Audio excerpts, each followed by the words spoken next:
Welcome back to Harvey creators carrot halwa. Harvey creators ಚಾನಲ್ಗೆ ಸ್ವಾಗತ. ಇವತ್ತು ನಾನು ಮತ್ತೊಂದು ರೆಸಿಪಿಯೊಂದಿಗೆ ಈ ವಿಡಿಯೋ ಮಾಡ್ತಾ ಇದ್ದೀನಿ. ರೆಸಿಪಿ ಏನಂತಂದರೆ ತುಂಬ ಸ್ಪೆಷಲಿ ಎಲ್ಲರಿಗೂ ಲೈಕ್ ಆಗುವಂಥ ಒಂದು ರೆಸಿಪಿ, ತುಂಬ ಇಷ್ಟ ಆಗುತ್ತೆ ಅಂದ್ಕೊಂಡಿದ್ದೀನಿ.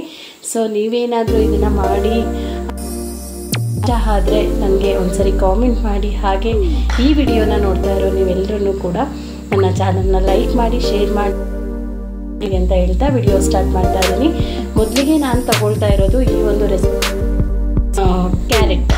ಕ್ಯಾರೆಟ್ ಬೌಲ್ ತಗೊಂಡಿದ್ದೀನಿ, ಹಾಗೆ ಶುಗರ್ ತಗೊಂಡಿದ್ದೀನಿ, ಹಾಗೆ ಮಿಲ್ಕ್ ತಗೊಂಡಿದ್ದೀನಿ, ಸ್ವಲ್ಪ ತುಪ್ಪ ತಗೊಂಡಿದ್ದೀನಿ, ನಂದಿನಿ ತುಪ್ಪ ತಗೊಂಡಿದ್ದೀನಿ, ಹಾಗೆ ಸ್ವಲ್ಪ ದ್ರಾಕ್ಷಿ ಗೋಡಂಬಿ ತಗೊಂಡಿದ್ದೀನಿ, ಎರಡು ಏಲಕ್ಕಿ ತಗೊಂಡಿದ್ದೀನಿ, ಜೊತೆಗೆ ಸ್ವಲ್ಪ ಒಂದು ಕೋವಾ ಪ್ಯಾಕೆಟ್ ಕೂಡ ಇಟ್ಕೊಂಡಿದ್ದೀನಿ. ಯಾಕೆ ಅಂತಂದರೆ ನಾವು ಕೆಲವೊಂದು ಸ್ವೀಟ್ಸ್ ಮಾಡುವಾಗ ಕೋವಾ ಯೂಸ್ ಮಾಡೋದು ತುಂಬ ಚೆನ್ನಾಗಿ ಬರುತ್ತೆ ಸ್ವೀಟ್ಸು. ಹಾಗಾಗಿ ಇವತ್ತು ನಾನು ಮಾಡ್ತಿರೋ ರೆಸಿಪಿ ಕ್ಯಾರೆಟ್ ಹಲ್ವಾ. ಈಗ ನೋಡೋಣ ನಾವು ಹೇಗೆ ಮಾಡೋದು ಅಂತ ಬನ್ನಿ ಫ್ರೆಂಡ್ಸ್. ಈಗ ವಿಡಿಯೋ ಸ್ಟಾರ್ಟ್ ಮಾಡ್ತಾ ಇದ್ದೀನಿ. ಏನಂತಂದರೆ ಪ್ಯಾನ್ ಇಟ್ಕೊಂಡಿದ್ದೀನಿ, ಇದಕ್ಕೆ ಸ್ವಲ್ಪ ತುಪ್ಪನ ಹಾಕ್ಕೊಳ್ತಾ ಇದ್ದೀನಿ. ಕ್ಯಾರೆಟ್ ಹಲ್ವಾಗೆ ತುಪ್ಪನೇ ಮೇನ್. ಎಷ್ಟು ಚೆನ್ನಾಗಿ ಸ್ವಲ್ಪ ತುಂಬ ಒಳ್ಳೆಯದು. ಸ್ವಲ್ಪ ಅಂದರೆ ಅಷ್ಟು ಚೆನ್ನಾಗಿಲ್ಲ, ಅಟ್ಲೀಸ್ಟ್ ಸಣ್ಣ ಮಟ್ಟಲ್ಲಿ ಸ್ವಲ್ಪನಾದರೂ ತಗೋಬೇಕಾಗುತ್ತೆ. ಹಾಗೆ ಇಲ್ಲಿ ದ್ರಾಕ್ಷಿ ಗೋಡಂಬಿ ತಗೊಂಡಿದ್ದೀನಿ, ಅದನ್ನು ಸ್ವಲ್ಪ ಫ್ರೈ ಮಾಡ್ತೀನಿ.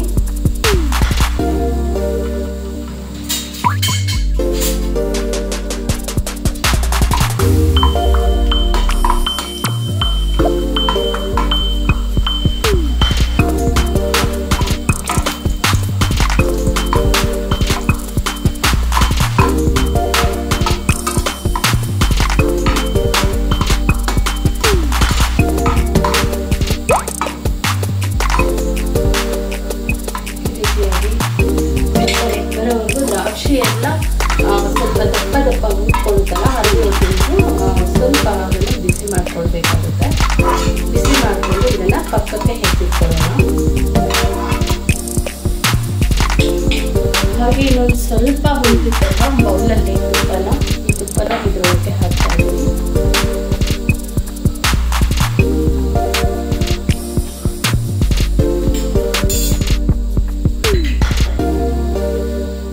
ಜೊತೆಗೆ ನಾನು ಏನು ತುರ್ಕೊಂಡಿದ್ದೀನೋ ಕ್ಯಾರೆಟ್ನ ಇದಕ್ಕೆ ಹಾಕ್ತಾ ಇದ್ದೀನಿ.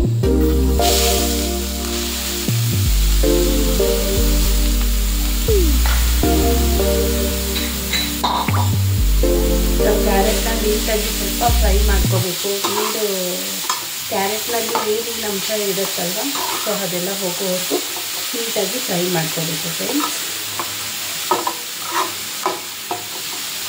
ಅದು ನಾನು ತುಪ್ಪದಲ್ಲೇ ಮಾಡ್ಕೊತಿದ್ದೀನಿ. ಆಲ್ಮೋಸ್ಟ್ ತುಪ್ಪದಲ್ಲಿ ಮಾಡಿಕೊಂಡು ಕ್ಯಾರೆಟಿಗೆಲ್ಲ ತುಪ್ಪ ನೀಟಾಗಿ ಇಟ್ಕೊಳ್ಳುತ್ತಲ್ವ, ಹಾಗಾಗಿ ಟೇಸ್ಟ್ ಕೂಡ ತುಂಬ ಚೆನ್ನಾಗಿ ಬರುತ್ತೆ, ಸ್ಮೆಲ್ ಕೂಡ ತುಂಬ ಚೆನ್ನಾಗಿರುತ್ತೆ.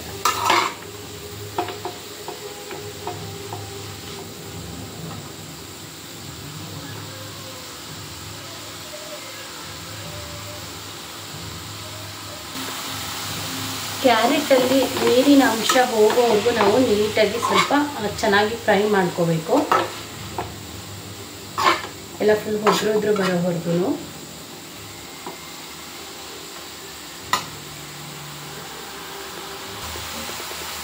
ಕ್ಯಾರೆಟಿನ ಹಸಿ ಸ್ಮೆಲ್ ಏನು ಬರುತ್ತೆ ಅದು ನಮಗೆ ಬರ್ತಾ ಇರುತ್ತೆ ನೋಡಿ. ಈ ಥರ ಬೇಯಿಸೋವಾಗ ಆ ಹಸಿ ಸ್ಮೆಲ್ ಬರೋ ತನಕ ನಾವು ನೀಟಾಗಿ ಫ್ರೈ ಮಾಡ್ಕೋಬೇಕು.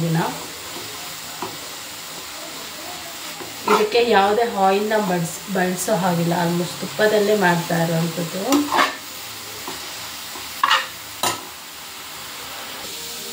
ಫ್ರೆಂಡ್ಸ್, ಈಗ ಒಂದು ಲೆವೆಲ್ಗೆ ನೀರೆಲ್ಲ ಡ್ರೈ ಆಗಿದೆ ಇದರಲ್ಲಿ. ಈಗ ನಾನು ಏನು ಹಾಲು ಇದೆಯಲ್ವ, ಹಾಲು ಏನು ತೊಗೊಂಡಿದ್ಲು ಒಂದು ಬೌಲು, ಅದನ್ನು ಹಾಕ್ತಾಯಿದ್ದೀನಿ.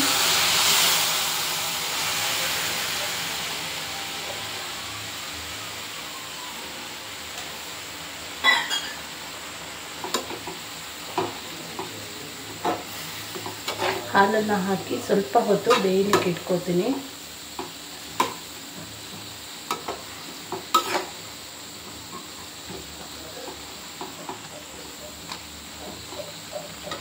ಇದಕ್ಕೆ ಈಗ ಶುಗರ್ ಕೂಡ ಆ್ಯಡ್ ಮಾಡ್ತೀನಿ.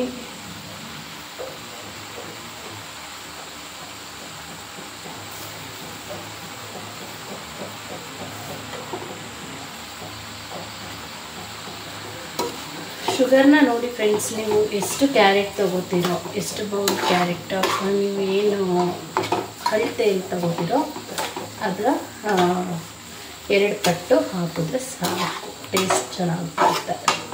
ಹೆಚ್ಚಾಗಿ ಏನು ಹಾಕೋ ಅವಶ್ಯಕತೆ ಇಲ್ಲ. 2 ಪಟ್ಟು ಹಾಕಿದ್ರೆ ಸಾಕು, ತುಂಬ ಚೆನ್ನಾಗಿ ಬರುತ್ತೆ.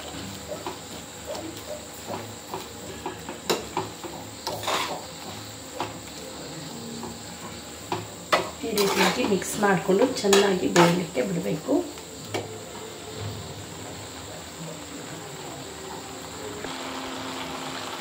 ಫ್ರೆಂಡ್ಸ್, ಇದಕ್ಕೆ ನಾನು 2 ಏಲಕ್ಕಿ ಏನು ಇಟ್ಕೊಂಡಿದ್ನೋ ಅದನ್ನು ನೀಟಾಗಿ ಪುಡಿ ಮಾಡಿ ಹಾಕ್ತಾಯಿದ್ದೀನಿ. ಅಂದರೆ ಫ್ಲೇವರ್ಗೆ ತುಂಬ ಚೆನ್ನಾಗಿ ಬರುತ್ತೆ. ಇನ್ನು ಏಲಕ್ಕಿ ಫ್ಲೇವರ್ ಇತ್ತು ಅಂತಂದರೆ ಸ್ವೀಟ್ಸ್, ಆಲ್ಮೋಸ್ಟ್ ಎಲ್ಲ ಸ್ವೀಟ್ಸ್ಗೂ ಏಲಕ್ಕಿ ಫ್ಲೇವರ್ ತುಂಬಾ ಹೊಂದ್ಕೊಳ್ಳುತ್ತೆ. ಹಾಗಾಗಿ ಏಲಕ್ಕಿನ ಕೂಡ ನಾನು ಯೂಸ್ ಮಾಡಿದ್ದೀನಿ.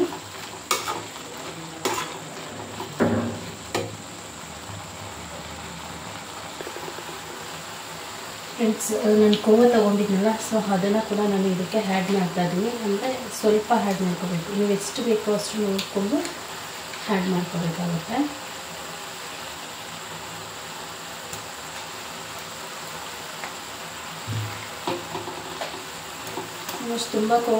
ತುಂಬ ಸ್ವೀಟ್ಸ್ಗಳಿಗೆ ಕೋವಾನ ಯೂಸ್ ಮಾಡ್ತಾರೆ.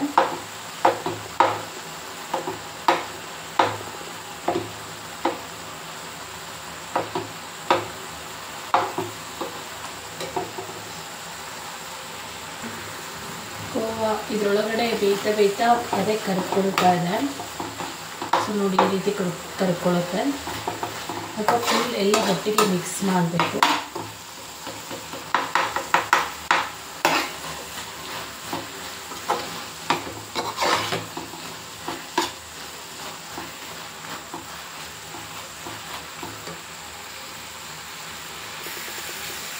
ಈಗ ಇದಕ್ಕೆ ನಾನು ಏನು ಆಗಲೇ ತುಪ್ಪದಲ್ಲಿ ಹುರಿದಿಟ್ಕೊಂಡಿದ್ನೋ ಆ ದ್ರಾಕ್ಷಿ ಗೋಡಂಬಿನ ಹಾಕ್ತಾಯಿದ್ದೀನಿ. ನೋಡಿ, ಕ್ಯಾರೆಟ್ ಹಲ್ವಾ ಫುಲ್ ರೆಡಿಯಾಗಿದೆ. ನೀವು ಒಂದ್ಸರಿ ಟ್ರೈ ಮಾಡಿ ನೋಡಿ. ಈ ವಿಡಿಯೋ ನಿಮಗೆ ಇಷ್ಟ ಆದರೆ ನನ್ನ ಚಾನಲ್ನ ಲೈಕ್ ಮಾಡಿ, ಶೇರ್ ಮಾಡಿ, ಹಾಗೆ ಸಬ್ಸ್ಕ್ರೈಬ್ ಮಾಡಿ ಅಂತ ಹೇಳ್ತಾ ಈ ವಿಡಿಯೋ ಕಂಪ್ಲೀಟ್ ಮಾಡ್ತಾಯಿದ್ದೀನಿ. ನೋಡಿ ಎಷ್ಟು ಚೆನ್ನಾಗಿ ಬಂದಿದೆ. ಒಂದು ಸಾರಿ ಟ್ರೈ ಮಾಡಿ, ಟೇಸ್ಟ್ ಮಾಡಿ. ಇಷ್ಟೊಂದು ಚೆನ್ನಾಗಿ ಬಂದಿದೆ ಕ್ಯಾರೆಟ್ ಹಲ್ವಾ. ಸೊ ನೀವು ಕೂಡ ಟ್ರೈ ಮಾಡಿ ನೋಡಿಬಿಟ್ಟು ಹೇಗಿದೆ ಅಂತ ನನಗೆ ಒಂದು ಸಾರಿ ಹೇಳಿ, ಕಾಮೆಂಟ್ ಮಾಡಿ. ಚೆನ್ನಾಗಿದೆ ಅಂತ ಹೇಳಿ ಬೇಜಾರೇನಿಲ್ಲ. ಒಂದು